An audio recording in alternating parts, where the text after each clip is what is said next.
Hello friends, welcome to our YouTube channel. मैं सची आप सबका अपने यूट्यूब चैनल कॉमर्स एडवांस पर स्वागत करती हूँ। इस चैनल पर आपको कॉमर्स से रिलेटेड काफ़ी टॉपिक्स की वीडियो देखने को मिलेंगी। आज का हमारा टॉपिक है फॉर्म्स ऑफ मार्केट।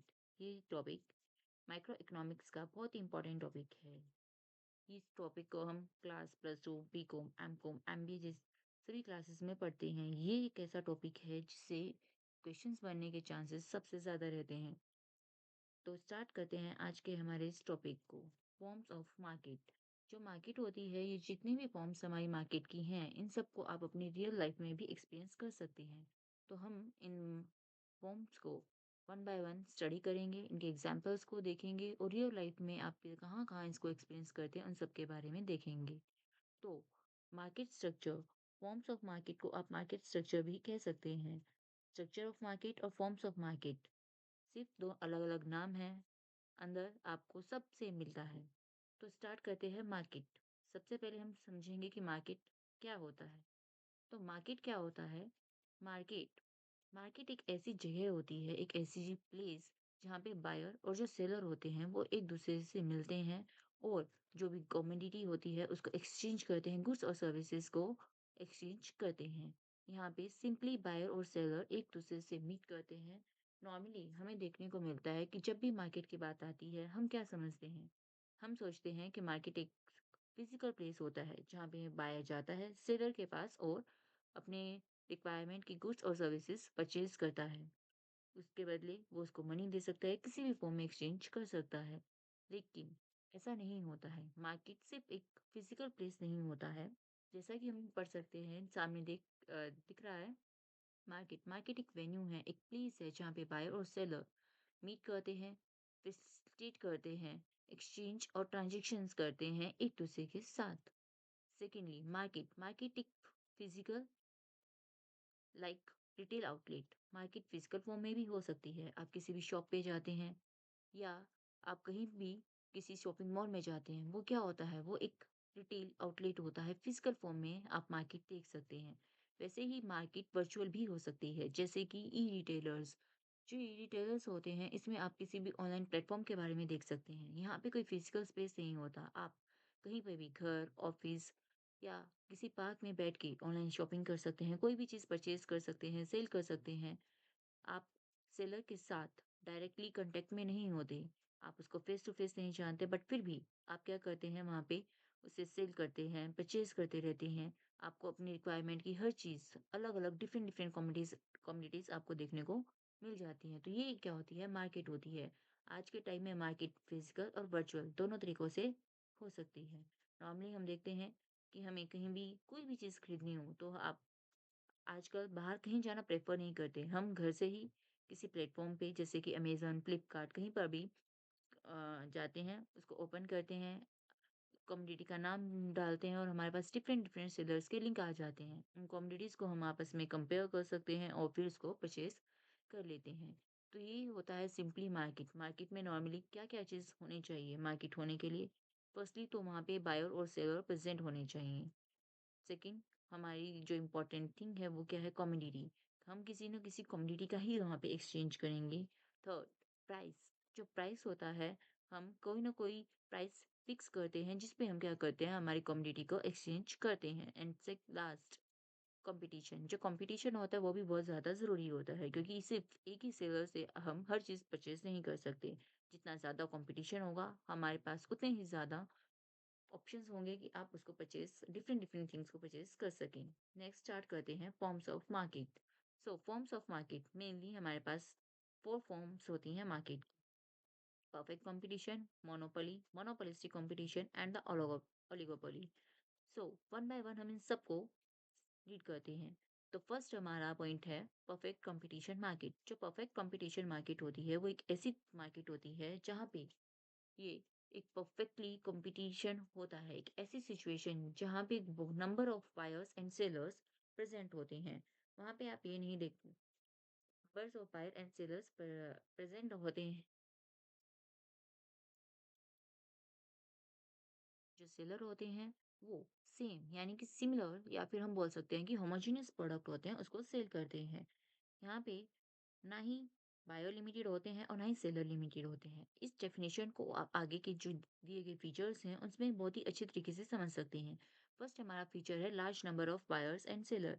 हमारे जो सेलर्स होते हैं, बायर्स होते हैं, वो इतने ज़्यादा होते हैं कि उनमें एक परफेक्टली कंपटीशन एग्जिस्ट करता है।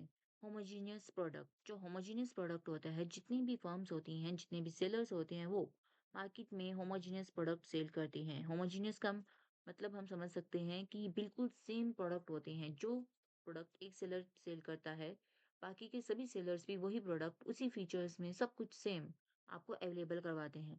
इनमें नॉर्मली अगर आप एग्जांपल देखना चाहो तो इसमें आप एग्जांपल देख सकते हैं एग्रीकल्चर प्रोडक्ट्स या फिर स्टेशनरी की जो थिंग्स होती हैं, आप उनका एग्जाम्पल देख सकते हैं, जो क्या होती हैं, बिल्कुल सिमिलर होती हैं।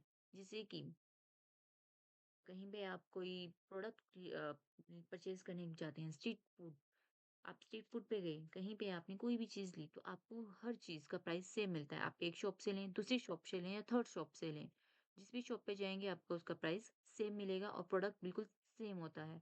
आप कहीं से भी इसको परचेज़ कर सकते हैं। Firm is a price taker, जैसा कि हमने अभी पढ़ा, आप जिस भी शॉप पे जाएँगे, वहाँ पे आपको क्या है, प्राइस बिल्कुल सेम देखने को मिलेगा। सो वो सेम प्राइस क्यों होता है? क्योंकि यहाँ पे जो प्राइस होता है, वो कोई भी फर्म, एक सिंगल सेलर डिसाइड नहीं करता है। यहाँ पे जो प्राइस होता है वो एक इंडस्ट्री डिसाइड करती है, जो कि डिमांड कर्व और सप्लाई कर्व की हेल्प से डिसाइड किया जाता है।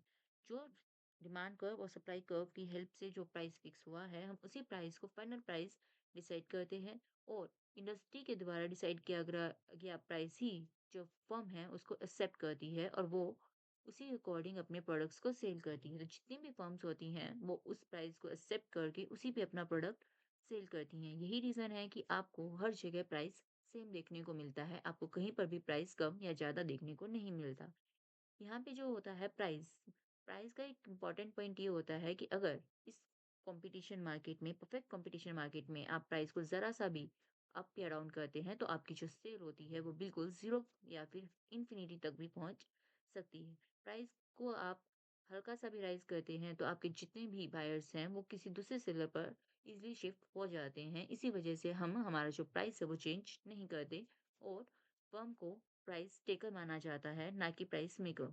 नेक्स्ट हमारा पॉइंट है free entry and exit of firm. इस मार्केट में हर सेलर फ्रीली एंटर भी कर सकता है एंड एग्जिट भी कर सकता है। यहाँ पे किसी भी तरीके की कोई रिस्ट्रिक्शंस नहीं होती हैं। आप जब चाहे वहाँ पे एंटर कर सकते हैं, ज़्यादा फॉर्मेलिटीज़ करने की ज़रूरत नहीं है, आपके पास बस वो सोर्सेज़ होने चाहिए एंड जब आपको लगता है कि नहीं, हम यहाँ पे कंटिन्यू नहीं कर सकते या फिर आपको कहीं और स्विच करना है, तो आप एग्ज़िट भी कर सकते हैं। किसी तरीके की इस मार्केट में कोई रिस्ट्रिक्शन नहीं होती है। नेक्स्ट हमारा पॉइंट है परफेक्ट नॉलेज। ये एक बहुत इंपॉर्टेंट पॉइंट है परफेक्ट नॉलेज। परफेक्ट नॉलेज का मतलब क्या होता है कि जहाँ पे जो बायर्स और जो सेलर होते हैं दोनों को ही कंप्लीट नॉलेज होती है। सेलर को पता होता है कि मेरे बायर्स उनका नेचर कैसा है, वो किस तरीके के प्रोडक्ट खरीदना पसंद करेंगे, मार्केट में क्या प्राइस चल रहा है। वैसे ही बायर को भी पता होता है कि मार्केट में किस किस तरीके की कमोडिटी अवेलेबल है, उस कमोडिटी का प्राइस क्या है। सेलर कुछ भी प्राइस सेट नहीं कर सकता है। अगर बायर ने कोई प्रोडक्ट परचेज़ करना है, तो उसको ऑलरेडी उस चीज़ के बारे में पता होता है कि ये हमें कितने रुपए में मिलेगी। इसलिए ये एक प्लस पॉइंट होता है इसमें। नेक्स्ट हमारा है परफेक्ट मोबिलिटी। जो परफेक्ट मोबिलिटी होती है, इसके अंदर पॉइंट ये होता है कि हम क्या करते हैं, हमारे जो फैक्टर ऑफ प्रोडक्शन होते हैं, इसके अंदर हम उसको एक जगह से दूसरी जगह पे या दूसरी चीज़ में ईज़िली शिप कर सकते हैं। वहाँ पे हमें कोई भी कॉस्ट बियर नहीं करनी पड़ती।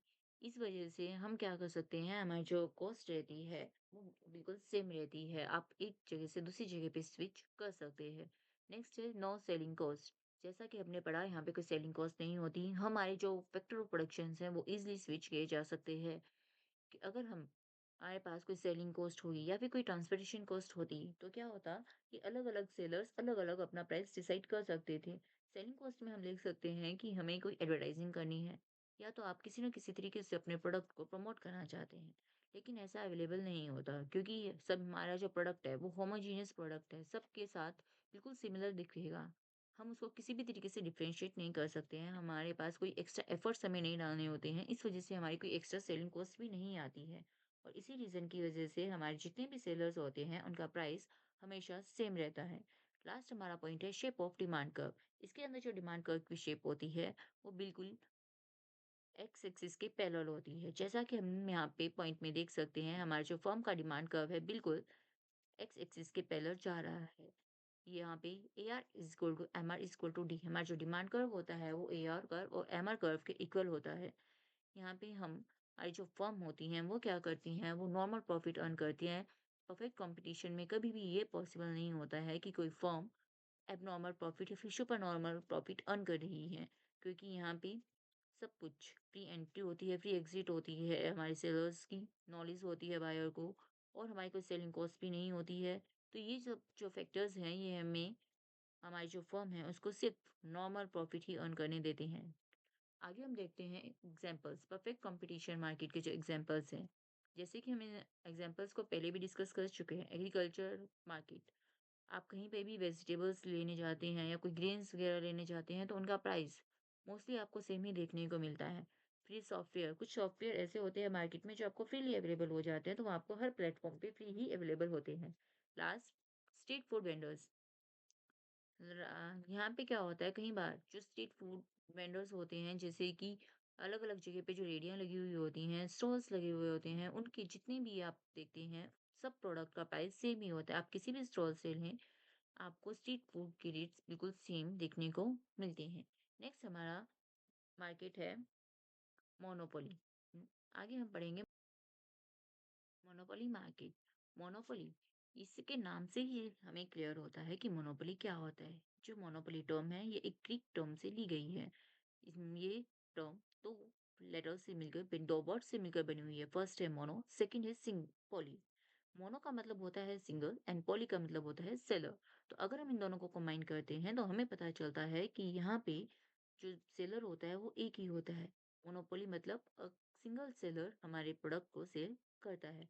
मोनोपोली एक ऐसी फॉर्म होती है मार्केट की जहाँ पे सिर्फ और सिर्फ एक ही सिंगल सेलर होता है और उस कमोडिटी को वो सेल कर रहा होता है। इसकी डेफिनेशन अगर आप देखते हैं तो इसमें लिखा हुआ है, a pure monopoly is defined as a firm that is also an industry. यहाँ पे जो फर्म होती है उसको एक इंडस्ट्री के तरीके से ही काउंट किया जाता है। यहाँ पे इंडस्ट्री और फर्म में कोई डिफरेंस नहीं होता है। It is the only supplier of the some particular community for which there some particular commodity for which there exists no close substitute। ये एक ऐसी फॉर्म होती है, एक ऐसी मार्केट जहाँ पे जो सेलर होता है वो एक ऐसा प्रोडक्ट सेल कर रहा होता है जहाँ पे हमारे पास कोई भी क्रॉस सब्स्टिट्यूट अवेलेबल ना हो। हम किसी भी तरीके से उस प्रोडक्ट का कोई क्रॉस सब्स्टिट्यूट अवेलेबल नहीं करवा सकते हैं। यहाँ पे उनकी मोनोपोली होती है। वो ऐसे फीचर्स अपने प्रोडक्ट में देते हैं वहाँ पे कोई भी वहाँ पे एग्जिस्ट नहीं कर। जैसा कि हमने अभी स्टडी किया, तो इससे पूरी स्लाइड से हमें सिर्फ एक ही चीज़ समझ में आती है, वो ये होता है कि हमारा जो सेलर होता है वो सिंगल होता है, उसका कोई कंपटीशन नहीं होता और वो एक ऐसा प्रोडक्ट सेल कर रहा होता है जो अपने आप में सबसे डिफरेंशिएट होता है और उसका कोई भी क्रॉस सब्स्टिट्यूट मार्केट में अवेलेबल नहीं होता है। इसी वजह से हम उसको बोलते हैं मोनोपोली। अब हम पढ़ेंगे मोनोपोली के कॉजेस या फिर सोर्सेस, आप बोल सकते हैं कि उसके क्या क्या रीजन होते हैं। कहीं पे भी अगर किसी सेक्टर में मोनोपोली है तो उसका कोई ना कोई रीजन होता है, जैसे कि कंट्रोल ओवर रॉ मटेरियल्स और ओनरशिप ऑफ नेचुरल रिसोर्सेज।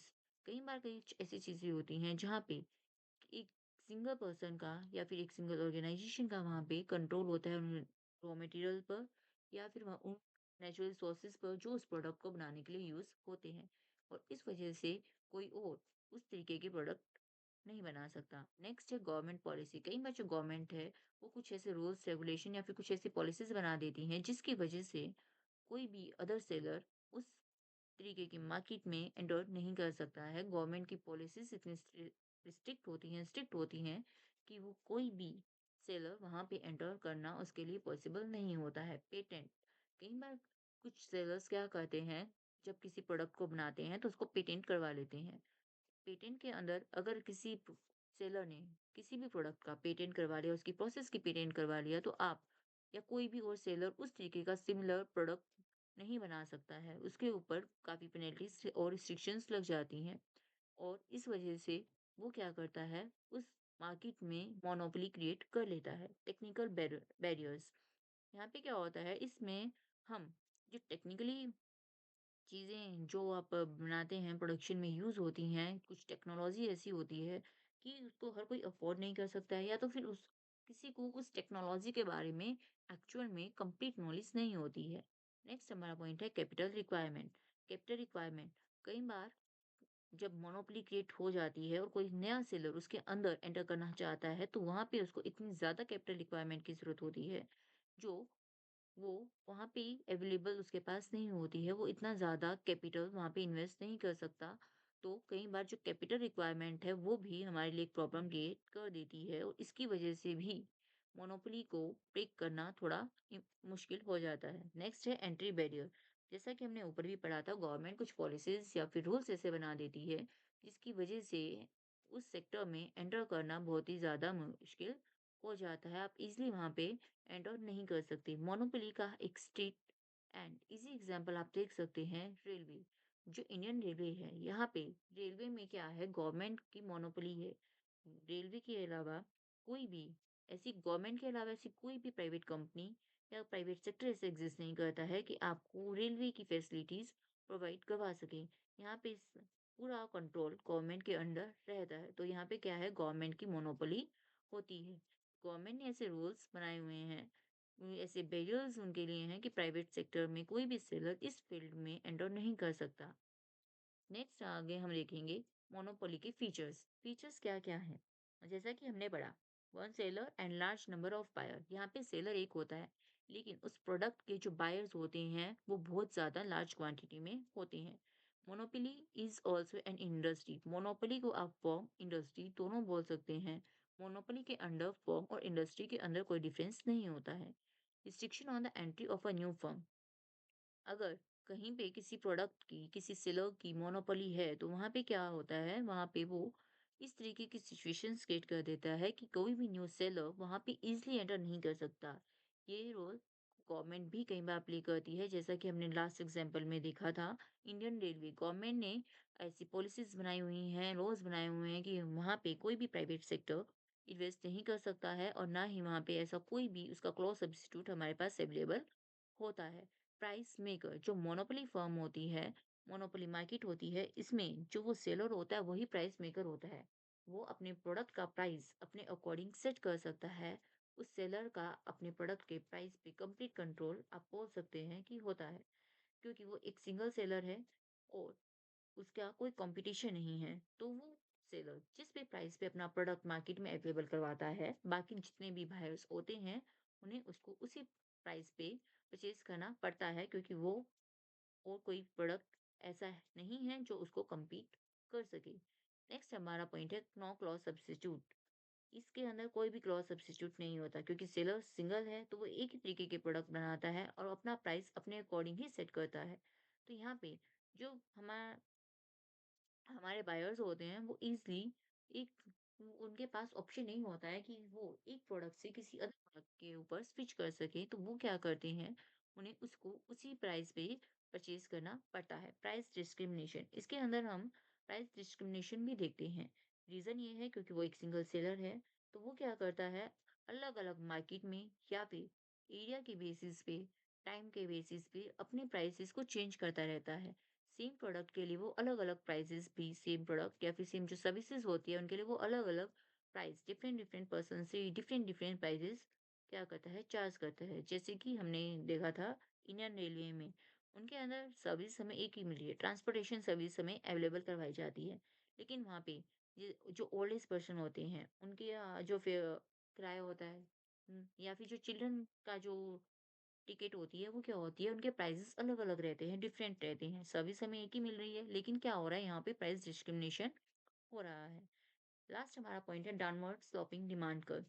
जैसा कि हमने पढ़ा, यहाँ पे जो मोनोपोलिस्ट होता है, उसके पास कंप्लीट कंट्रोल होता है अपने प्राइस का, और हमारे पास जो बायर्स होते हैं, उनके पास कोई क्रॉस सब्स्टिट्यूट अवेलेबल नहीं होता है उस प्रोडक्ट का। बट फिर भी जब जैसे-जैसे जो मोनोपोलिस्ट होता है, वो अपने प्रोडक्ट के प्राइस को इंक्रीज़ करता है, वैसे-वैसे उस प्रोडक्ट की जो डिमांड है, वो क्या है, कम होने लगती है, क्योंकि बायर उस प्रोडक्ट को अफ़ोर्ड नहीं कर पाता है। कुछ बायर्स ऐसे होते हैं कि उस प्रोडक्ट को अफ़ोर्ड नहीं कर पाते हैं, इस वजह से वो अपनी डिमांड को कम कर देते हैं। नेक्स्ट हम इसका एक एग्ज़ाम्पल और देखते हैं मोनोपोली का। ये हमारा एग्जाम्पल है गूगल। हम देखते हैं कि अगर मान लो आपको कोई भी चीज़ सर्च करनी है, आप किसी चीज़ के बारे में जानना चाहते हैं, तो हम क्या सोचते हैं? सबसे पहले हमारे पास एक ही नाम आता है हमारे दिमाग में। हम एक ही चीज़ को स्ट्राइक करते हैं कि अगर हमें कुछ ढूँढना है, तो हम क्या कर सकते हैं, उसे गूगल से सर्च कर सकते हैं। गूगल अपने आप में एक ऐसा नाम बन चुका है, एक पॉप बन चुकी है, जिसे ने क्या किया हुआ है, ऑलमोस्ट 90% पीपल्स को इस चीज़ के अंदर क्या किया हुआ है, अप 90% श्योर उसने कवर किया हुआ है। हर पर्सन नॉर्मली आपको जब भी कुछ सर्च करना पड़ता है, तो हम एक ही चीज़ हमारे माइंड में आती है कि हम उसको गूगल से सर्च करेंगे। उन्होंने अपना मार्केट शेयर इतना ज़्यादा वाइड कर लिया है, वो इतना ज़्यादा पावरफुल है कि एक सर्च इंजन के रूप में अगर आप देखते हैं, तो आपको सबसे पहले सिर्फ़ हर जगह गूगल ही देखने को मिलता है। नेक्स्ट हमारा मार्केट है मोनोपोलिस्टिक कॉम्पिटिशन। मोनोपोली और मोनोपोलिस्टिक सुनने में हमें सिमिलर लगते हैं, और इसी रीजन की वजह से कई बार जो स्टूडेंट्स हैं वो कंफ्यूज हो जाते हैं।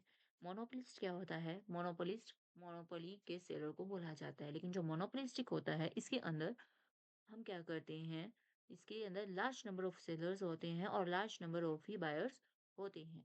ये जो मोनोपोली और मोनोपोलिस्टिक है, इनमें कुछ काफ़ी डिफरेंसेस होते हैं।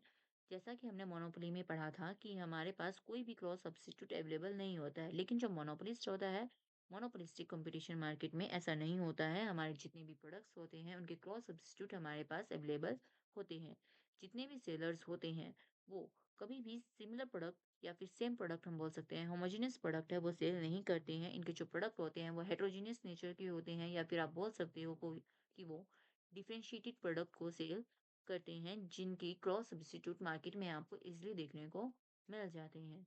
बाकी आगे की जो ये जो डेफिनेशन है, आप आगे जो पॉइंट्स है उनसे क्लियर कर सकते हैं, जैसे कि लार्ज नंबर ऑफ फर्म्स। हमने पढ़ा यहाँ पे क्या जो होते हैं, जो सेलर्स होते हैं, जो फर्म्स होती हैं, वो बहुत ही ज्यादा लार्ज होती हैं और काफ़ी नंबर्स में आपको मिल जाती हैं। प्रोडक्ट डिफरेंशिएशन, मोनोपोलिस्टिक कंपटीशन का सबसे ज़्यादा इम्पोर्टेंट पॉइंट यही है, डिफरेंशिएशन। जो प्रोडक्ट होता है वो एक दूसरे से डिफरेंशिएट करता है। भले ही वो आपकी जो मेन नीड है, जो कोर नीड है, वो बिल्कुल सेम रखे, लेकिन वहाँ पे क्या होता है, वो अपने फीचर्स में, क्वालिटी में या फिर उसके शेप में किसी भी तरीके से उसके अंदर कुछ ना कुछ चेंज लेके आता है, जिसकी वजह से वो अपने प्रोडक्ट को दूसरे सेलर से डिफरेंशिएट करता है, उससे बेटर दिखाने की कोशिश करता है। ये जो कंपटीशन है इस मार्केट में बहुत ज़्यादा होता है। हम क्या करते हैं, अपने प्रोडक्ट को दूसरे प्रोडक्ट से ज़्यादा अच्छा दिखाने की कोशिश करते हैं। उसके अंदर कोई ना कोई फीचर हम ऐड कर देते हैं, उसका कलर चेंज कर सकते हैं। तो किसी भी बेस पे आप अपने प्रोडक्ट को दूसरे के प्रोडक्ट से क्या कर सकते हो, डिफरेंशिएट कर सकते हो। नेक्स्ट हमारा पॉइंट है सेलिंग कॉस्ट। ये अगर आप इस पॉइंट को ऊपर वाले पॉइंट से रिलेट करके देखेंगे, तो हम इसको बेटर तरीके से अंडरस्टैंड कर पाएँगे। जो सेलिंग कॉस्ट होती है, जब हमने हमारे प्रोडक्ट को दूसरे के प्रोडक्ट से डिफरेंशिएट कर दिया है, तो हमें उसको अच्छा दिखाने के लिए हमें सेलिंग कॉस्ट बियर करनी पड़ती है। हम क्या करते हैं, एडवर्टाइजिंग करते हैं, पर्सनल सेलिंग करते हैं। हम एडवर्टाइजिंग में दिखाते हैं कि हमारा प्रोडक्ट दूसरे के प्रोडक्ट से बेटर है, हमारे प्रोडक्ट में ये फीचर है, आप इस तरीके की सर्विसेज यहाँ पे ले सकते हैं, या फिर ये इस तरीके का दिखता है। तो जितनी ज़्यादा आप एडवर्टाइजिंग करेंगे, उतना ही ज़्यादा हमें सेलिंग कॉस्ट बियर करनी पड़ती है। तो यहाँ पे एक जो पॉइंट आता है वो ये होता है कि जो मोनोपोलिस्टिक कंपटीशन होता है, इसके अंदर हमें सेलिंग कॉस्ट काफ़ी बियर करनी पड़ती है, और इसी रीज़न की वज़ह से क्या होता है, हमारे जो प्रोडक्ट के प्राइस होते हैं वो डिफरेंट डिफरेंट जो सेलर्स होते हैं, वो अपने प्रोडक्ट के प्राइस को डिफरेंस ही रखते हैं। सेम हमें प्राइस देखने को नहीं मिलता है, क्योंकि उनका जो प्रोडक्ट है वो भी, उनकी जो सेलिंग कॉस्ट होती है वो भी क्या होती है, उन्हें अलग-अलग बियर करनी पड़ती है। कुछ सेलर्स कम सेलिंग कॉस्ट लगाते हैं, तो कुछ एडवर्टाइजिंग में बहुत ज़्यादा क्या करते हैं, इन्वेस्ट कर देते हैं, और उनकी वज़ह से उनके प्रोडक्ट का प्राइस बढ़ जाता है। नॉन प्राइस कॉम्पिटिशन, यहाँ पे क्या होता है, यहाँ पे हम प्राइस में कॉम्पीट नहीं करते हैं। हमारा जो प्राइस होता है, कई बार हम उसको सेम रखते हैं हमारे कॉम्पिटिटर के प्राइस से, लेकिन हम क्या करते हैं, उसके अंदर कुछ नया, कुछ ऑफर दे देते हैं, या उसके अंदर कोई ऐसा प्रोडक्ट कूपन्स वगैरह ऐड कर देते हैं, जिससे हम क्या करते हैं, उसको प्राइस के बेस पे ना कॉम्पीट करके हम उसको अदर किसी थिंग्स के बेस पे हम वहाँ पे कॉम्पिटिशन करते हैं। जैसे कि हम बोल सकते हैं कि हमने प्राइस हमारी प्रोडक्ट का सेम रखा, बट पहले हम क्या करते थे, 5 रुपीज़ क्या करते हैं, हमारा जो प्राइस है वो बिल्कुल सेम रखते हैं, बट क्वांटिटी इंक्रीज कर देते हैं। फॉर एग्जांपल आप ले सकते हैं, आप कोई भी चिप्स, बिस्किट या किसी भी ऐसी प्रोडक्ट को आप देखते हैं, कई बार उसके ऊपर लिखा आता है 15% एक्स्ट्रा, 10% एक्स्ट्रा, फिर 20% एक्स्ट्रा। उसके अंदर क्या होता है, उसका प्राइस तो चेंज नहीं होता है, प्राइस तो बिल्कुल सेम रहता है। लेकिन उसके अंदर वो क्या करते हैं, उनकी क्वांटिटी बढ़ा देते हैं। जब हम उसको उस पैकेट के ऊपर वो चीज़ लिखी देखते हैं, तो हमारा जो माइंड है, हम उसकी तरफ अट्रैक्ट होते हैं। हमें पता होता है कि हाँ, इसे हमें क्या है, पहले से ज़्यादा क्वांटिटी दी है। प्राइस कम ना करने के बाद भी हमारी क्वांटिटी बढ़ रही है। दैट मीन्स इनडायरेक्टली वो हमारा क्या है, दूसरे से कंपटीशन करने में हमारी हेल्प कर रहा है। लास्ट हमारा है नेचर ऑफ डिमांड कर्व। इसके अंदर भी जो डिमांड कर्व होता है वो क्या होता है, डाउनवर्ड स्लोपिंग ही होता है। यहाँ पे प्राइस में चेंज करने से हमारी जो डिमांड कर्व पे है उस पे इफेक्ट होता है। जैसे जैसे हम प्राइस इंक्रीज करते हैं, हमारे प्रोडक्ट की जो डिमांड है वो कम होती रहती है। आगे हम इसके एग्जांपल्स देखते हैं। मोनोपोलिस्टिक कॉम्पिटिशन्स के कुछ एग्जांपल्स हैं, जैसे कि अगर आप स्मार्टफोन में देखें, नॉर्मली अगर आप कंपटीशन देखते हैं तो आईफोन और सैमसंग के अंदर हमें काफ़ी कंपटीशन देखने को मिलता है। इनके फीचर्स क्या होते हैं, सेम होते हैं, लेकिन फिर भी क्या होते हैं, थोड़े-थोड़े किसी न किसी बेस पे वो डिफरेंशिएट अपने प्रोडक्ट को करते रहते हैं। सॉफ्ट ड्रिंक, कोका कोला और पेप्सी, ये 2 ऐसे सॉफ्ट ड्रिंक्स में ब्रांड है जो क्या है, एक दूसरे से कंपटीशन में हमेशा रहते हैं। इनमें ये अपने प्रोडक्ट को किसी न किसी तरीके से डिफरेंशिएट करते हैं। आप उसके बॉटल के साइज को ले सकते हैं, कलर को ले सकते हैं। अगर किसी कोई भी एक मार्केटर क्या करता है, ब्रांड या कंपनी अपनी प्रोडक्ट के प्राइस को जरा सा भी चेंज करती है, तो साथ में क्या होता है, दूसरी वाली कंपनी होती है वो भी अपने प्रोडक्ट के प्राइस को चेंज करती है और उसके अंदर कुछ न कुछ फ्लेवर्स ऐड करने की कोशिश करती हैं। आगे भी कुछ एग्जांपल्स दिए हुए हैं, जैसे क्लॉथिंग में ज़ारा, एच एंड टैक्सी में ओला और उबर। ये ऐसे एग्जांपल्स हैं जिससे आप मोनोपोलिस्टिक कंपटीशन को इजीली समझ सकते हैं। आगे हम पढ़ते हैं ओलिगोपोली। ओलिगोपोली ये क्या होती है? ओलिगोपोली ये ऐसा वर्ड है जो क्या है, ग्रीक लेटर से लिया गया है। ये 2 वर्ड से मिलके बना है, ओलिगोस एंड पॉली। ओलिगो का मतलब तो क्या होता है, फ्यू, एंड पॉली का मतलब क्या होता है, सेल। यानी कि इसके नाम से हमें क्या समझ में आ रहा है, ओलिगोपोली मार्केट कौन सी मार्केट होती है, जहाँ पे बहुत ही फ्यू सेलर्स होते हैं। एक ओलिगोपोली मार्केट एक ऐसी मार्केट होती है जहाँ पे कोई भी जो मार्केट होती है या फिर जो इंडस्ट्री होती है, उसके अंदर बहुत ही कम सेलर होते हैं और वही सेलर उसको डोमिनेट करते हैं, उसको कंट्रोल करते हैं। Oligopoly is a situation where a few large firms compete against each other and there is an element of interdependence in decision making of these firm। इसे हमें समझ में आता है कि जो हमारी मार्केट होती है, इस मार्केट में बहुत ही कम सेलर, फ्यू सेलर्स होते हैं जो क्या करते हैं, एक दूसरे से compete करते हैं और सब एक दूसरे पे किसी ना किसी तरीके से डिपेंड करते हैं। उनके जितने भी प्राइजेस वो डिसाइड करते हैं अपने प्रोडक्ट का या फिर अपनी जो पॉलिसीज़ हैं वो डिसाइड करते हैं, वो एक-दूसरे को ध्यान में रख के ही करते हैं।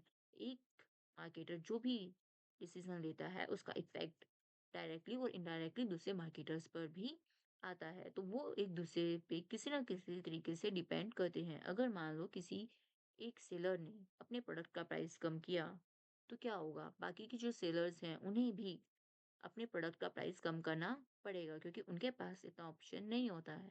अगर वो अपने प्रोडक्ट का प्राइस कम नहीं करेंगे तो उनके जितने भी बायर्स हैं वो उसके कॉम्पिटिटर के पास शिफ्ट हो जाएँगे। तो इस तरीके से वो एक-दूसरे पे क्या करते हैं, डिपेंड करते हैं। आगे हम इसके फीचर्स के बारे में पढ़ते हैं। फर्स्ट हमारा पॉइंट है फ्यू सेलर। हमने नाम में भी पढ़ा था। इसका मतलब ही ये है कि यहाँ पे हमारे बहुत ही जो सेलर होते हैं वो कम होते हैं। आगे इंटरडिपेंडेंस, ये एक दूसरे पे डिपेंड करते हैं। हमने एग्जाम्पल में पढ़ा, अगर कोई एक कंपनी या एक प्रोडक्ट क्या करता है, अपने चीज को, किसी भी प्रोडक्ट के प्राइस को कम करता है, तो उसके साथ ही उसके जो कॉम्पिटिटर होते हैं उनको भी उस प्रोडक्ट के प्राइस को चेंज करना पड़ता है, क्योंकि वो क्या कर रहे हैं, एक दूसरे पे उनकी पॉलिसीज डिपेंड करती है, वो मार्केट को स्टडी रेगुलरली करते रहते हैं। नेक्स्ट हमारा पॉइंट है सेलिंग कॉस्ट। जो सेलिंग कॉस्ट, इसके अंदर भी जो सेलिंग कॉस्ट होती है वो बहुत ही ज्यादा हाई होती है, क्योंकि हम क्या कर रहे हैं, हमारे पास सेलर भी बहुत कम है, यानी कि हमारे पास सब्स्टिट्यूट कम अवेलेबल होते हैं। अगर सेलर कम है तो हमें क्या करना पड़ेगा? हमें वहाँ पे यहाँ पे जो क्या होता है, जो कंपनीज़ होती हैं वो अपनी एडवर्टाइज़िंग पे बहुत ज़्यादा इन्वेस्ट करती हैं, क्योंकि हमारे जो सेलर्स होते हैं वो फ्यू होते हैं। तो उनके अंदर कंपटीशन भी बहुत ज़्यादा हाई होता है। वो अपने प्रोडक्ट को दूसरे के प्रोडक्ट से क्या करना चाहते हैं, सुपीरियर दिखाना चाहते हैं। इस वजह से वो क्या करते हैं, वो ज़्यादा उन वहाँ पे इन्वेस्टमेंट करते हैं सेलिंग के अंदर। वो आपको अलग-अलग तरीके से एडवर्टाइज़िंग करना चाहेंगे। अपने प्रोडक्ट के बारे में आपको बताते हैं अलग-अलग तरीकों से। वो आपको एडवर्टाइज़िंग टीवी के थ्रू भी करवा सकते हैं, या तो फिर हम क्या कर सकते हैं, सोशल मीडिया पे भी ऐड देखते रहते हैं, फ़ेसबुक, ट्विटर, या फिर आप बोल सकते हैं इंस्टाग्राम। इन सब चीज़ों पे हम क्या करते हैं, वहाँ की उन प्रोडक्ट्स की ऐड देखते रहते हैं। उन सबको वो क्या करते हैं, स्पॉन्सर करते हैं, पैसा देते हैं।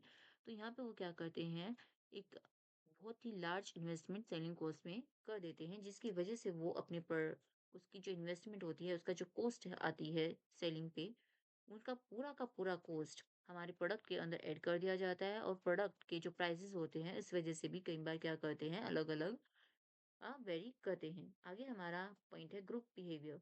कई बार क्या होता है, ये लोग जितने भी सेलर्स होते हैं आपस में कंपटीशन करने की जगह पे क्या करते हैं, ग्रुप बना लेते हैं, डिस्कस करते हैं, अपना एक मार्जिन डिसाइड कर लेते हैं। और ये कंपटीटर की तरह बिहेव करने की जगह पे एक ग्रुप की तरह बिहेव करना शुरू कर देते हैं। सबके जो प्रोडक्ट होते हैं नॉर्मली क्या होता है, सेम ही हो सिमिलर होते हैं। आप सेम नहीं बोल सकते, बट हम ये बोल सकते हैं कि प्रोडक्ट हमारे सिमिलर होते हैं। तो वो क्या करते हैं, एक दूसरे से कंपटीशन करके अपना लॉस करवाने से बेटर समझते हैं कि हम क्या करें, ग्रुप बना लेते हैं और प्राइस जो है अनचेंज रखते हैं। ना हम प्राइस का चेंज करेंगे, सिमिलर प्राइस होते हैं। इसी तरीके से वो क्या करते हैं, सब मिलकर क्या करते हैं, प्रॉफिट अर्न करना स्टार्ट कर देते हैं। नेक्स्ट हमारा पॉइंट है प्राइस रिजिडिटी। प्राइस रिजिडिटी क्या होता है? प्राइस को चेंज करना इतना आसान नहीं होता है।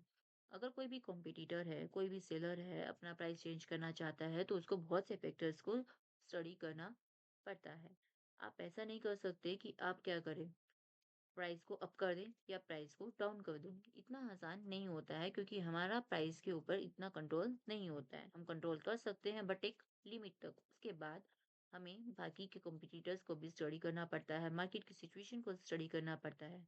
फॉर एग्जाम्पल मान लो कोई कंपनी है, उन्होंने क्या किया, अपने प्रोडक्ट को प्राइस को थोड़ा सा इंक्रीज कर दिया। उसको लगता है कि हम हमारा जो प्रॉफिट मार्जिन है वो कम है, हमें इसको बढ़ाना है। उन्होंने प्राइस को राइज कर दिया। तो क्या होगा, उसकी प्रोडक्ट से रिलेटेड जितने भी क्रॉस सब्स्टिट्यूट अवेलेबल मार्केट में होते हैं, तो वो क्या करेंगे, उनके बायर्स हैं उस प्रोडक्ट को परचेज करना छोड़कर उसके क्रॉस सब्स्टिट्यूट पे क्या करेंगे, शिफ्ट कर देंगे। वहां पे वो अगर शिफ्ट करते हैं तो वो अपने सभी बायर्स को लूज कर देगा, उसकी डिमांड बिल्कुल ही कम हो जाएगी। और अगर आप दूसरी तरीके से सोचते हैं कि अगर कोई मार्केटर चाहता है कि मुझे अपना जो मार्केट शेयर है वो बढ़ाना है, इस वजह से मैं अपने प्राइसेस को कम कर देता हूँ। अगर वो प्राइस को कम करेगा, तो बाकी के जो कॉम्पिटिटर्स हैं वो भी अपने प्राइस को कम कर देंगे। तो इससे क्या इफेक्ट होगा, उसका सिर्फ प्रॉफिट मार्जिन कम होगा, अल्टीमेटली उसकी सेल नहीं बढ़ेगी। तो प्राइस क्या होता है, थोड़ा रिजिड रहता है, इतना चेंज करना इसके अंदर पॉसिबल नहीं होता है। लास्ट हमारा पॉइंट है इनडेटर्मिनेट डिमांड कर्व। इसके अंदर आप डिमांड कर्व की एग्जैक्ट पोजीशन नहीं बता सकते हैं, क्योंकि यहाँ पे क्या है, एक दूसरे के ऊपर जो फर्म है, उनके जो प्राइजेस हैं, जो भी पॉलिसीज होती हैं, वो एक दूसरे पे डिपेंड करती हैं, एक दूसरे पे इंटरडिपेंडेंट रहती हैं। इसी वजह से आप भी कोई पर्टिकुलर या फिक्स नहीं बोल सकते हैं कि डिमांड कर्व हमारा कैसा बन के आता है। इसके अंदर हमने एक पॉइंट पढ़ा है ग्रुप बिहेवियर।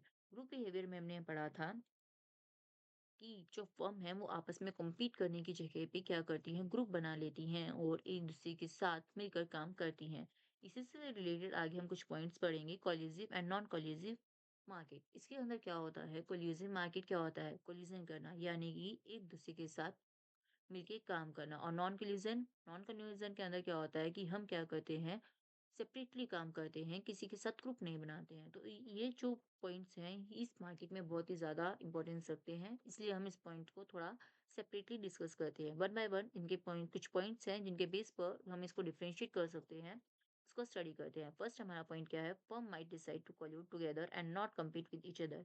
यहाँ पे क्या होती है, जितनी भी फर्म्स होती हैं, जितनी भी सेलर्स होते हैं, वो डिसाइड करते हैं कि हम क्या करेंगे, एक दूसरे के साथ कलूड हो जाएंगे, मिलके काम करेंगे और एक दूसरे के साथ कंपटीशन नहीं करेंगे। वहीं अगर आप नॉन कोलिजिव में देखते हैं, तो फर्म डिसाइड करती है कि हम एक दूसरे के साथ कंपटीशन करेंगे और किसी भी तरीके का कोई ग्रुप नहीं बनाएंगे। सेकंड हमारा पॉइंट है, firm behave as a single monopoly. अगर जितने भी सेलर्स होते हैं वो ग्रुप बना लेंगे, तो क्या होगा, कंप्लीट मार्केट शेयर उनके हैंड में आ जाएगा। तो वो एक मोनोपोली की तरह से बिहेव कर सकते हैं। आप जो भी प्राइस डिसाइड करेंगे, सभी का प्राइस एक साथ चेंज होगा। हाई करेंगे तो हाई भी एक साथ होगा, लो करेंगे तो लो भी एक साथ होगा। तो वो क्या करते हैं, एक ग्रुप की तरीके से बिहेव करते हैं। जब वो ग्रुप की तरीके से बिहेव करते हैं, तो वो एक मोनोपोली की तरीके से एक्ट कर सकते हैं। उनके पास प्राइस का कंट्रोल आ जाता है। लेकिन दूसरी तरफ अगर आप देखते हैं, इसके अंदर जो फर्म है वो इंडिपेंडेंटली बिहेव करती है। वो मोनोपोली नहीं होती उसके पास प्राइस का कंट्रोल भी नहीं होता है। और ये जो सिचुएशन होती है कंज्यूमर के पॉइंट ऑफ व्यू से बहुत ही बेटर रहती है, क्योंकि अगर मोनोपोली होगी तो उनके पास प्राइस को लेके, फीचर्स को लेके, क्वालिटी को लेके, हर चीज को लेके क्या होता है, कंट्रोल होता है। लेकिन अगर फर्म इंडिपेंडेंटली बिहेव कर रही है, एक दूसरे पे डिपेंड नहीं हो रही है, ग्रुप नहीं बना रही है, तो वो क्या करेगी, कंपटीशन करेगी। और कंपटीशन में वो क्या करेगी, अपने प्रोडक्ट को दूसरे के प्रोडक्ट से किसी न किसी तरीके से बेटर करने की कोशिश करेगी। कम प्राइस में आपको ज्यादा क्वालिटी, ज्यादा फीचर देगी। और ये हमारे लिए क्या होता है, बेनिफिशियल रहता है। थर्ड हमारा पॉइंट है, they aim at maximizing their collective profit instead of individual profit. ये क्या करते हैं, ये इनका एम क्या होता है कि हम प्रॉफिट को मैक्सिमाइज करें, आपस में एक दूसरे के साथ मिलकर हमारी जो प्रॉफिट है उसको कलेक्ट करें। और यहाँ पे हम इंडिविजुअल प्रॉफिट की जगह पे हम अपने टीम वर्क के बारे में सोचें। और वहीं दूसरी तरफ अगर आप देखते हैं तो नॉन कोलिजिव में क्या होता है, उनका जो एम होता है वो सिर्फ अपने प्रॉफिट को मैक्सिमाइज करना होता है, ना कि ग्रुप के प्रॉफिट को। एग्जाम्पल के तौर पे आप समझ सकते हैं, कॉलेजिज्म में आप अगर एग्जाम्पल देखें तो हम क्या करते हैं, cartel formation and price leadership. Cartels बना लेते हैं, सभी जो सेलर्स होते हैं अपने ग्रुप बना लेते हैं और प्राइस को लीड करते हैं, प्राइस को अपने अकॉर्डिंग डिसाइड करते हैं, उसको इंक्रीज कर देते हैं या फिर उनको आप किसी भी तरीके से मैनिपुलेट कर सकते हैं। लेकिन नॉन कॉलेजिज्म में ऐसा नहीं होता। इसके अंदर आप एग्जाम्पल में देख सकते हैं, प्राइस रिजिडिटी, इनकी डिमांड कर्व। इसके अंदर क्या होता है, जो प्राइस होता है वो रिजिड होता है, उनका प्राइस पे इतना कंट्रोल नहीं होता, उनको कॉम्पिटिटर्स को देखना पड़ता है, सेलर्स को। और हमारा जो डिमांड कर्व है वो किस तरीके का निकल के आता है, डिमांड कर्व में किंग निकल के आता है। इसके अंदर आप देखते हैं कि जो हमारा जो प्राइस है, अगर कोई सेलर प्राइस बढ़ाता है, तो उसके रिस्पॉन्स में बाकी के जो कॉम्पिटिटर्स हैं, वो अपने प्राइस को राइज़ नहीं करते हैं। और जिस कॉम्पिटिटर ने प्राइस को बढ़ाया है, जिस सेलर ने प्राइस को बढ़ाया है, उसकी जो डिमांड है, डिमांड कर्व है, उसके जो बायर्स हैं, वो दूसरे कॉम्पिटिटर के पास शिफ्ट हो जाते हैं। वहीं दूसरी तरफ अगर कोई भी कॉम्पिटिटर अपने प्राइस को कम करता है, कोई सेलर प्राइस को कम करता है, तो बाकी के जो सेलर्स होते हैं, वो भी अपने प्राइस को कम करना शुरू कर देते हैं। ये हमारा एक इम्पोर्टेंट पॉइंट था। अब हम इसके एग्जांपल्स के बारे में पढ़ेंगे। इसका एक एग्जांपल हमने लिया है टेलीकॉम कंपनी से। जो ओलिगोपोली मार्केट होती है, इसमें हमने पढ़ा था कि फ्यू सेलर्स होते हैं। हम इस एग्जांपल्स में देख सकते हैं, हमारे पास सेलर में क्या है, एयरटेल, जियो, एनबीआई। तो इसके अंदर आपका जो मोस्ट शेयर्स है, नॉर्मली इन्हीं 3 कंपनियों ने इसको मार्केट शेयर को एक्वायर किया हुआ है। आप नॉर्मली बाकी किसी भी अपने आस-पास में देखें, आपकी जितनी भी फ़ोन कॉल्स की जो सिम होती हैं, जो नंबर्स होते हैं, वो एयरटेल कंपनी, जियो कंपनी इन्हीं के होते हैं। आप ऐसी बहुत कम होती हैं कि आप इसको अलावा कोई और मार्केट शेयर या फिर कोई कंपनीज़ आप देखते हैं टेलीकॉम सेक्टर में, इनका मार्केट शेयर बहुत ज़्यादा है। जो भी प्राइस ये डिसाइड करती हैं, वो क्या करती हैं, एक-दूसरे पे डिपेंडेंट होता है। मान लो एयरटेल कंपनी ने डिसाइड किया कि वो क्या करेगी, अपने जो सर्विसेज़ वो देती है, जो नेट पैक है उसको बढ़ाना चाहती है या किसी भी पैक के प्राइस को वो बढ़ाना चाहती है, तो क्या करती है? तो एयरटेल कंपनी कभी भी अकेले अपने प्राइस को इंक्रीज़ नहीं करेगी। वो क्या करते हैं, आपस में डिस्कस करते हैं। आप देखते हैं कि नॉर्मली जब भी प्राइस हाई होता है, रिचार्ज हाई होता है, तो क्या होता है, एक कंपनी का नहीं होता, सभी कंपनीज़ का होता है।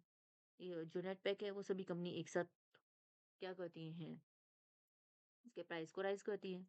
या तो फिर अगर उन्हें कम करना होता है, किसी भी एक कंपनी ने अगर अपने किसी भी पैक का प्राइस कम किया है, तो उसके रिस्पॉन्स में क्या करती है, विद इन 1 एंड 2 डेज़ बाकी की जो कंपनीज़ होती हैं, वो भी अपने जो रिचार्ज का पैक का जो रिचार्ज पैक होता है, आई मीन सॉरी जो रिचार्ज होता है उसका जो प्राइस है वो क्या कर देती है, कम कर देती हैं, ताकि उनके जो बायर हैं वो उनकी कंपटीटर्स कंपनी पे शिफ्ट ना हो जाए। अभी हमने जो ये चारों मार्केट पढ़ी हैं, perfect competition, monopoly, monopolistic competition and the oligopoly market. इसको आप एक पिक्चर के हेल्प से देखेंगे और इसको क्या कर सकते हैं, हम उस पिक्चर से इज़िली कंपेयर कर सकते हैं। जैसा कि इस पिक्चर में दिखाया गया है, परफेक्ट कंपटीशन मार्केट में। परफेक्ट कंपटीशन मार्केट में क्या है, यहाँ पे काफ़ी सेलर्स आपको दिखाए गए हैं और हर सेलर का क्या होता है, अपना एक शेयर होता है जो क्या है नॉर्मली इक्वल है। किसी के पास ना ही ज़्यादा शेयर है और ना ही किसी के पास बहुत ही कम शेयर है। जिससे क्या होता है यहाँ पे कॉम्पिटिशन क्या होता है बिल्कुल ही परफेक्ट होता है। यहाँ पे हमारे जो बायर्स होते हैं उनके लिए प्लस पॉइंट रहता है और जो सेलर होते हैं वो नॉर्मल प्रॉफिट ही अर्न करते हैं। On the other hand monopolistic competition में इसमें क्या दिखाया गया है, कुछ बायर्स ऐसे हैं जैसे कि ये इनके पास क्या है, शेयर बहुत ज़्यादा है। इधर शेयर इस वाले के कंपैरिजन में थोड़ा कम है। यहाँ पे शेयर थोड़ा अलग है। तो क्या है, यहाँ पे सेलर्स तो काफ़ी हैं, लेकिन इनका शेयर्स क्या है, अलग-अलग है। इनका शेयर वेरी करता है कि ये मार्केट के कितने एरिया को कैप्चर कर पा रहे हैं। यहाँ पे यहाँ पे हमारे पास क्या है ओलिगोपोली मार्केट में, यहाँ पे सिर्फ़ हमने 3 सेलर को ही देखा हुआ है। यही 3 सेलर ऐसे हैं, क्या कर रहे हैं, जिन्होंने पूरी कंप्लीट मार्केट एरिया को कवर किया हुआ है। इन्हीं के 3 सेलर्स के जो प्रोडक्ट हैं, हम बोल सकते हैं, हर जगह बिकते हैं। तो यहाँ पे क्या कर सकते हैं, अगर ये कार्टेल बना लेंगे तो ये भी क्या है, एक मोनोपोली की तरीके से ही वर्क करेंगे। मोनोपोली में क्या है, पूरा मार्केट शेयर एक ही सेलर के पास है। तो अगर जैसा कि हमने लास्ट स्लाइड में पढ़ा था, कोलिजिव एंड नॉन कोलिजिव, अगर जो ओलिगोपोली में जो फर्म्स हैं वो नॉन कोलिजिव तरीके से काम करती हैं तो हमें हमारा जो शेप है इस तरीके से देखने को मिलेगा, क्योंकि अलग अलग सेलर्स की अलग अलग शेयर्स होती है, वो क्या करती हैं एक दूसरे पे डिपेंड करते हैं। वहीं अगर आप देखते हैं कि वहाँ पे वो फर्म्स आपस में कॉम्पीट करने की जगह पे कार्टेल बनाना शुरू कर दें, तो वो क्या होता है, कार्टेल बनाने से उनका कार्टेल बनाएंगे तो वो एक मोनोपोली की तरीके से ही एक्ट करना शुरू कर देंगी। यहाँ पे हमें इस पिक्चर से ये क्लियर हो जाना चाहिए कि इनका जो शेयर्स होता है उसके बेस पे आप मार्केट को किस तरीके से डिवाइड कर सकते हैं। लास्ट स्लाइड इसमें हम देखते हैं टाइप्स ऑफ मार्केट।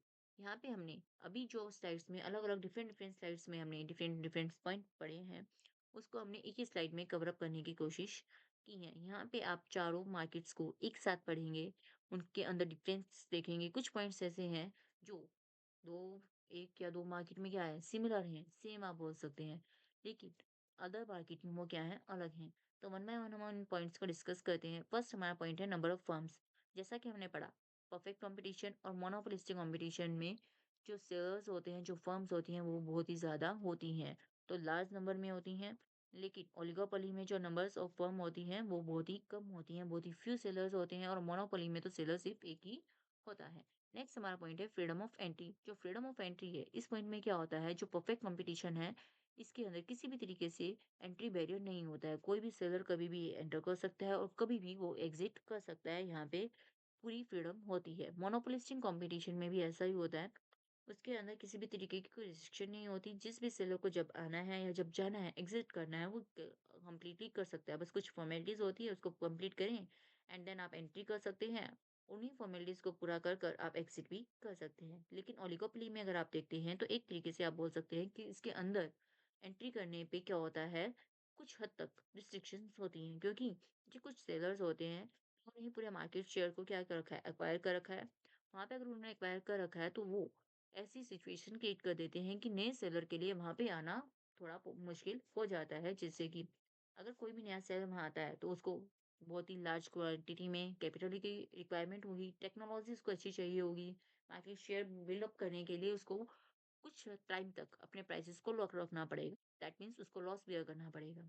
तो इस तरीके से वो क्या कर सकते हैं, मार्केट को एक हद तक कंट्रोल कर सकते हैं कि हमारा कोई भी न्यू सेलर या फिर न्यू कॉम्पिटिटर हमारी मार्केट में ना आए। लेकिन मोनोपोली मोनोपोली में तो हमने हमेशा से यही पढ़ा है और स्टार्टिंग से हम पढ़ते आए हैं कि इसके अंदर एंट्री पे बैरियर होता है। ये बैरियर किसी भी तरीके से हो सकते हैं, गवर्नमेंट लगा सकती है, टेक्निकल बैरियर हो सकते हैं, लीगल बैरियर बैरियर हो सकते हैं, या तो फिर आपने क्या किया, कहीं पे पेटेंट करवा लिया है, रॉ मटेरियल पे आपका कंट्रोल है, तो आप अलग अलग तरीके से क्या कर सकते हैं, उनके लिए बैरियर क्रिएट कर सकते हैं।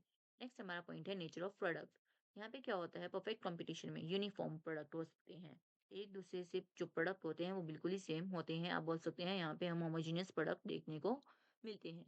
लेकिन जो मोनोपोलिस्टिक कंपटीशन होता है, इसके अंदर क्या होता है, प्रोडक्ट डिफरेंशिएटेड होते हैं। हर प्रोडक्ट दूसरे सेलर से किसी ना किसी तरीके से डिफरेंशिएट होता है, वो उससे अलग होता है। कभी भी प्रोडक्ट सेम नहीं होते, वो हमेशा हेटेरोजेनियस नेचर के होते हैं। ओलिगोपोली में यूनिफॉर्म भी हो सकते हैं, डिफरेंशिएटेड भी हो सकते हैं। यूनिफॉर्म आप बोल सकते हैं कि आपको सेम सर्विसेज़ मिल रही हैं, लेकिन डिफरेंशिएशन में आप क्या कर सकते हैं, सर्विस में आप किसी न किसी तरीके का चेंज कर सकते हैं। प्राइस सेम रहेगा, हम उसके अंदर क्वालिटीज़ में उसको थोड़ा एक्स्ट्रा सर्विस दे सकते हैं, उस तरीके से आप डिफरेंशिएट कर सकते हैं। और मोनोपोली, मोनोपोली के अंदर तो क्या होता है, स्पेशलाइज़्ड प्रोडक्ट होता है, एक ही प्रोडक्ट होता है, इसका कोई क्रॉस सब्स्टिट्यूट भी अवेलेबल नहीं होता है। इम्प्लीकेशन फॉर डिमांड कर्व, हमने पढ़ा था जो परफेक्ट कंपटीशन होती है उसके अंदर जो डिमांड कर्व होता है वो हमेशा क्या होता है, हॉरिजॉन्टल लाइन होती है। ये एक्स एक्सिस के बिल्कुल ही पैरेलल होता है। हमारे प्राइस का जरा सा भी अप डाउन होने से क्या होता है, हमारी जो डिमांड है या तो वो बिल्कुल जीरो या तो फिर इन्फिनिटी तक भी पहुंच सकती है। वहीं मोनोपोलिस्टिक कंपटीशन में क्या होता है, जो डिमांड कर्व होता है वो डाउनवर्ड होता है, इलास्टिक होता है। प्राइस चेंज होने से हमारी डिमांड कर्व पे इफेक्ट आता है। प्राइस बढ़ेगा तो डिमांड कम हो जाएगी और प्राइस कम होगा तो हमारी डिमांड बढ़ जाएगी। वहीं आप ओलिगोपोली में देखें तो इसके अंदर भी जो स्लोप होता है, वैसे तो डाउनवर्ड स्लोपिंग होता है, लेकिन आप इसको ये भी बोल सकते हैं कि हम इसमें कंप्लीट तरीके से डिटरमाइन नहीं कर सकते कि हमारा मार्केट में डिमांड कर्व कैसा रहता है। और लास्ट में अगर हम मोनोपोली देखते हैं तो इसके अंदर भी स्लोप हमारा डाउनवर्ड ही होता है, लेकिन आपका जो प्राइस है उसके ऊपर कंट्रोल होता है। Control over price and is more inelastic compare to oligopoly. यहाँ पे क्या होता है, ओलिगोपोली में डाउनवर्ड था, मोनोपोलिस्टिक में भी डाउनवर्ड था, लेकिन इसमें क्या होता है, इस पे हमारा प्राइस पे कंट्रोल होता है, हमारे प्रोडक्ट का कोई क्लॉज सब्स्टिट्यूट नहीं होता। इस रीजन की वजह से प्राइस में चेंज आने से भी हमारी जो प्रोडक्ट है उसकी डिमांड में इतना ही चेंज नहीं आता है जितना चेंज कि मोनोपोलिस्टिक या फिर ओलिगोपोली मार्केट में आ सकता है। यही रीजन है कि इसका जो डिमांड कर्व होता है वो थोड़ा स्ट्रेट में होता है, प्लेटो नहीं होता है, स्टीपर होता है। नेक्स्ट हमारा पॉइंट है एवरेज साइज ऑफ फर्म। यहाँ पे क्या होता है, हम देखते हैं हमारी जो फर्म्स होती हैं वो बहुत ही स्मॉल स्मॉल फर्म्स होती हैं, छोटी छोटी फर्म्स होती हैं। और कोई भी सिंगल सेलर या कोई भी सिंगल बायर हाँ, जो प्रोडक्ट होता है उसके प्राइस पे चेंज नहीं डाल सकता है। किसी भी सिंगल सेलर के आने से या जाने से हमारे प्राइस में, हमारी मार्केट पे कोई भी इफ़ेक्ट नहीं आता है। इसलिए हम बोलते हैं वहाँ पे जो फर्म्स होती हैं वो बहुत ही स्मॉल होती हैं। मोनोपोलिस्टिक में भी क्या होता है, फर्म्स स्मॉल ही होती हैं, लेकिन क्या होता है, उनका extremely competitive small degree of market control, market पे कंट्रोल होता है क्योंकि उनका जो प्रोडक्ट है वो अपने जो कॉम्पिटिटर है उससे डिफरेंशिएट होता है, अलग होता है, लेकिन वो जो कंट्रोल होता है वो बहुत ही कम होता है। आप प्राइस को बहुत ज़्यादा अप एंड डाउन नहीं कर सकते, आपको मोस्टली उनकी सेम ही रहना पड़ता है, थोड़ा बहुत आप ऊपर-नीचे कर सकते हैं। ओलिगोपोली में क्या होता है, फर्म्स ज़्यादा जो साइज़ होता है उनका बहुत ही बड़ा होता है और वो उनका जो डिसीज़न होता है वो डोमिनेट कर सकता है बाकी की फर्म्स को भी। मोनोपोली में एक ही फर्म होती है, फर्म और इंडस्ट्री एक ही मानी जाती है, इसकी वजह से उनका साइज ऑटोमेटिकली बहुत ही बड़ा होता है और वो कंप्लीट मार्केट को सप्लाई करती है। पॉसिबल कंज्यूमर डिमांड, यहाँ पे क्या होता है, प्राइस क्या है, price is unrelated to the quantity produce. Price का क्वांटिटी के प्रोडक्शन से या फिर वो कितना सेल हो रही है उससे कोई इफेक्ट नहीं होता। क्वांटिटी कम बिके या ज्यादा बिके, हमारा जो प्राइस है वो क्या रहता है, सेम रहता है। लेकिन मोनोपोलिस्टिक में ऐसा नहीं होता है। मोनोपोलिस्टिक में क्या होता है, firm have the ability to control the price. Firm के पास एबिलिटी होती है कि वो अपने प्राइस को कुछ हद तक कंट्रोल कर सकती है। जैसे कि क्योंकि कंपटीटर क्या होता है, उसके पास क्रॉस सब्स्टिट्यूट अवेलेबल है, लेकिन अगर आप उसको के प्रोडक्ट से अपने प्रोडक्ट को सुपीरियर दिखाते हैं या फिर कोई ऐसी फीचर उसके अंदर है, क्वालिटी आप अच्छी दे रहे हैं, तो आप एक हद तक अपने प्राइस को कंट्रोल कर सकते हैं। नॉन प्राइस कंपटीशन, ओलिगोपोली में क्या होता है, कंपटीशन हम करते हैं लेकिन प्राइस बेस पे नहीं करते हैं, क्योंकि अगर आप प्राइस कम करते हो तो दूसरी कंपनी भी कम कर देगी। तो इससे क्या होता है, हमारे बायर्स नहीं बढ़ते हैं। तो हम प्राइस में कंपटीशन करने की जगह पे हम क्या करते हैं, उसको अलग तरीके से compete करते हैं, उनको कोई गिफ्ट पैक दे सकते हैं, वाउचर्स दे देते हैं, कई बार कूपन दे देते हैं। तो इस तरीके से हम क्या करते हैं, हमारे बायर्स को अट्रैक्ट करने की कोशिश करते हैं। कंज्यूमर डिटरमाइन करता है कि उसको कितना बाय करना है, और जितना ज़्यादा कोई कंज्यूमर उस एक फर्म से बाय करता है, उतना ही ज़्यादा उस फर्म को सक्सेसफुल माना जाता है। डिमांड मोनोपोली में क्या होता है, जो डिमांड है will not affect and remain constant as the firm increase their output. यहाँ पे डिमांड पे कोई फर्क नहीं आता अगर वो क्वांटिटी ज़्यादा प्रोड्यूस करता है या तो कम प्रोड्यूस करता है। नेक्स्ट हमारा पॉइंट है प्रॉफिट मेकिंग पॉसिबिलिटी। जो परफेक्ट कंपटीशन होता है इसके अंदर जो एम आर क्या होता है, एमसी के इक्वल होता है, इसीलिए जो हमारा जो मार्जिनल प्रॉफिट होता है वो जीरो होता है और जो फर्म है वो हमेशा नॉर्मल प्रॉफिट ही अर्न कर पाती है।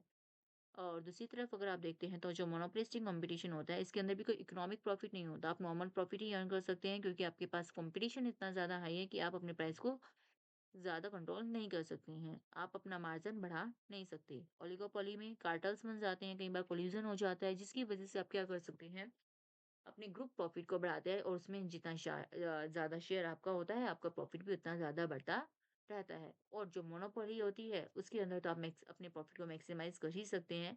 जो फर्म होती है, वो लॉन्ग रन में सुपर नॉर्मल प्रॉफिट अर्न करती है क्योंकि उसका अपने प्राइस पे कंप्लीट कंट्रोल होता है। वो अपने प्रोडक्ट में प्राइस को चेंज कर सकती है, फीचर्स को चेंज कर सकती है, जितने ज़्यादा वो चेंजेस करना चाहे वो कर सकती हैं। नेक्स्ट हमारा पॉइंट है गवर्नमेंट इंटरवेंशन। यहाँ पे जो परफेक्ट कंपटीशन होता है इसके अंदर कोई भी गवर्नमेंट इंटरवेंशन नहीं होती। कोई भी सेलर कभी भी आ सकता है, कभी भी जा सकता है, उसको कोई गवर्नमेंट की फॉर्मेलिटीज कंप्लीट नहीं करनी होती। लेकिन जो मोनोपोलिस्टिक कंपटीशन होता है इसके अंदर क्या होता है, गवर्नमेंट अपना कंट्रोल रखती है।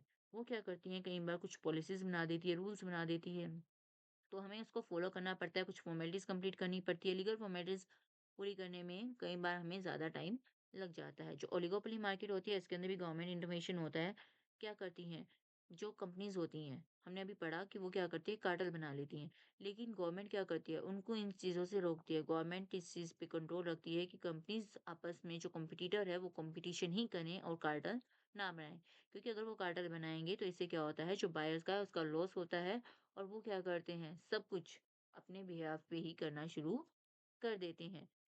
इसलिए जब भी कोई कंपनी कार्टेल बनाने की ट्राई करती है, तो गवर्नमेंट उन्हें किसी न किसी तरीके से रिस्ट्रिक्ट कर देती है। कार्टेल बनाना हम क्या है, इलीगल माना जाता है और उसके ऊपर उन कंपनीज़ पे भी पेनल्टीज़ लगाई जाती हैं। और मोनोपोली में अगर आप देखते हैं तो गवर्नमेंट कंप्लीट कंट्रोल करती है, वो टैक्सेशन के पॉइंट ऑफ व्यू से कर सकती है, प्राइस के भी पॉइंट ऑफ व्यू से कर सकती है। उसका इंटरवेंशन मोनोपोली में रहता ही है कि आपको इतना ये जो प्रोडक्ट है इसका प्राइस इससे ज़्यादा नहीं रख सकती हैं, या तो इसके अंदर आपको इतना क्वालिटी आपको देनी पड़ेगी। तो इस तरीके से वो क्या करती है, इंटरवेंशन करती रहती हैं। लेकिन हर मार्केट की, हर चीज़ की जैसा हम जानते हैं क्रिटिसिज़्म भी होती है। तो यहाँ पे हमने ऊपर इसके फीचर्स पढ़े थे सभी मार्केट्स के, अब हम क्या करते हैं, वन बाय वन इन सभी मार्केट्स के क्रिटिसिज़्म के बारे में पढ़ते हैं, जो परफेक्ट कॉम्पिटिशन होती है।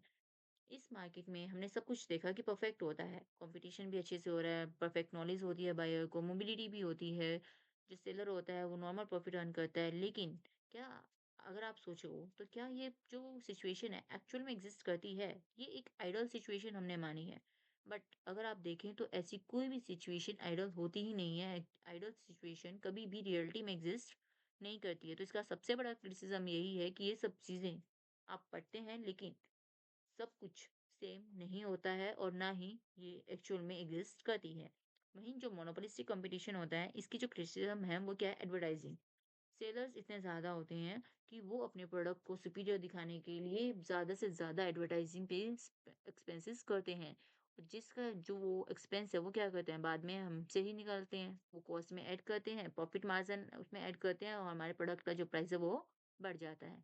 वहीं जो ओलिगोपोली मार्केट होती है उसके अंदर क्या होता है, एग्रीमेंट बना लिए जाते हैं। कुछ फर्म है, कई बार क्या करती हैं, आपस में एग्रीमेंट बना लेती हैं, मार्केट शेयर को डिवाइड कर लेती हैं और उसी के बेसिस पे अपने प्राइस को भी फिक्स करती हैं और वो कितनी क्वांटिटी को बनाएँगी या फिर सेल करेंगी, इस तरीके से वो क्या करती हैं, वहाँ पे वो लीड करना शुरू कर देती हैं। और जो मोनोपोली होती है, इसके अंदर हमारी क्रिटिसिज़्म ये रहती है कि जो प्रॉफ़िट है, वो शॉर्ट टर्म में तो इकोनॉमिक ही रहता है, लेकिन जो लॉन्ग रन में है, वो अपना प्राइस बढ़ाकर या तो फिर क्या करता है, क्योंकि वो अकेला सेलर है, तो कई बार वो अपनी प्रोडक्टिविटी को है वो भी बढ़ा देता है।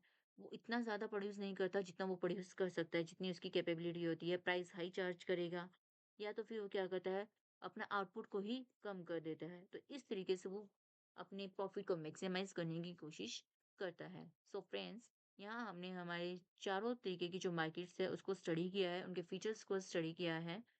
ये हमारा टॉपिक आज यहाँ पे कंप्लीट होता है। मैंने आपको फॉर्म्स ऑफ मार्केट को कंप्लीटली यहाँ पे आपका कवर अप करवाने की कोशिश की है कि आपको हर पॉइंट इजीली समझ में आ जाए। एंड नाउ ये टॉपिक हमारा यहाँ पे खत्म होता है। So friends, thank you for watching my video. और अगर आपको हमारी वीडियो पसंद आई है तो प्लीज़ चैनल को लाइक, शेयर एंड सब्सक्राइब करना ना भूलें and please press the bell icon ताकि आपको हमारे चैनल पे आने वाली आगे वीडियोस की नोटिफिकेशन जल्द से जल्द मिल सके। Thank you.